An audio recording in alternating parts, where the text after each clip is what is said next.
یہ جو صورتحال ہے جان لیجئے، اس وقت میں آپ کو بتانا چاہتا ہوں ہمارے ہاں ہر ادارہ سجدہ سہو کر چکا امریکہ کے سامنے، ٹوٹل سرنڈر۔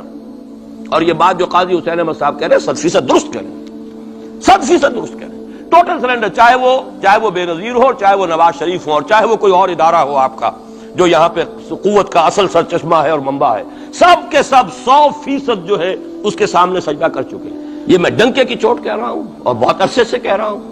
یہی وجہ ہے کہ وہ بے نظیر کا ساتھ نہیں دے رہے۔ بے نظیر کا ساتھ کائے کو دے؟ اگر نواز شریف ان سے بڑھ کر، ہم بھی ہیں دربار کے، اگر یہ کہنے کے لیے وہ ان سے بڑھ کر تیار ہو تو اسے کیا ضرورت پڑی ہے؟ اس کی کون سی کوئی رشتہ داری ہے بے نظیر کے ساتھ یا کسی اور کے ساتھ؟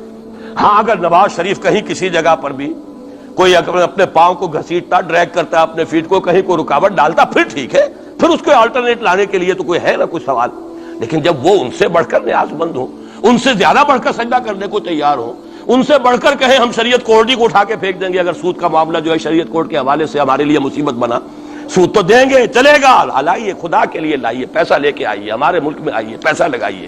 اور یہ سود وود کا یہ کوئی مولوی لوگ ہیں پاگل جو کہتے ہیں کہ یہ کوئی حرام ہے، اور کوئی پاگل ہمارے شاید وہ کورٹ والے بیٹھے ہوئے تھے جنہوں نے اسے کہہ دیا کہ بینک انٹرسٹ بھی جو ہے ربا ہے۔ باقی آپ ہم سے کوئی ڈر نہ رکھیے، میرے اسلام کو اب قصہ ماضی سمجھو، ہنس کے وہ مس بولی کہ پھر مجھ کو بھی راضی سمجھو۔ سیدھی سیدھی بات ہے، جھگڑا تو اسلام سے، تمہارے سے تو نہیں، نہ بے نظیر سے جھگڑا ہے اور نہ نواز شریف سے جھگڑا ہے، جھگڑا اسلام سے۔ اور باقی دنیا میں جن پر سہارا تھا، جن پہ تکیہ تھا، وہی پتے ہوا دینے لگے۔ وہ تو بالکل امریکہ کی پالیسی معلوم ہوتی ہے کہ ہمیں تو ہاتھ پاؤں باندھ کر جیسے ہندو کے سامنے ڈال دیا جائے۔ کبھی وہ ٹیررسٹ اسٹیٹ قرار دینے کی دھمکی آ جاتی ہے، فیلرز کی شکل میں آ جاتی ہے۔ یہ فیلرز دیے جاتے ہیں اس لیے تاکہ بات پہنچ جائے۔ اگر صرف بات اس طریقے سے انڈائریکٹلی پہنچنے سے مطلوبہ مقصد حاصل ہو جائے تو خام خواہ براہ راست کہنے کی ضرورت کیا ہے؟ اور ہمارا اب ساتھی ہے کون؟ اللہ پر تو نہ یقین، نہ اس سے ہمارا تعلق۔ جو معاملہ نہ دارت سخن آشنا نہ باشد، اللہ سے تعلق کیا ہے ہمارا؟ اللہ سے کون سی دوستی ہے؟ اللہ کیوں ساتھ ہے ہمارا؟ ہم تو مجرم ہیں نمبر 1 اس کے۔ اور نہ معلوم کب سے میں یہاں ان مسجدوں کے اندر بھی اور اپنی تقریروں میں وارن کرتا رہا ہوں کہ کیا وہاں ہو رہا ہے، لیکن ہمارے تو کان پر جو نہیں ریگتی۔ ہمارے تو وہی دھندے ہیں، وہی کاروبار ہے، اپنا بزنس ہے، اس کے سارے مسئلے ہیں، اس کی اپنی بلڈنگیں ہیں، اپنی موٹریں ہیں، اپنے ٹیلی ویژن ہیں، اپنے کئی کورسز کے ڈنرز ہیں۔ اللہ خیر صلی اللہ، ہمیں بحث کیا اسلام سے؟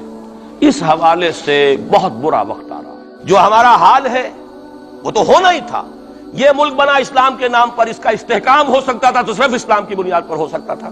اسلام سے غداری کی، لہذا یہاں تو اب قومیتیں ہیں، یہاں تو اب ایتھنک اور ریجنل اور نہ معلوم کس قسم کی اور لنگوسٹک جو ہے نیشنلٹیز ہیں، نیشنلزمز ہیں، وہ جو ایک امت ایک وقت میں بن گئی تھی، ایک قوم، مسلم قوم ہندو کے مقابلے کے لیے، وہ تو ختم ہوئی۔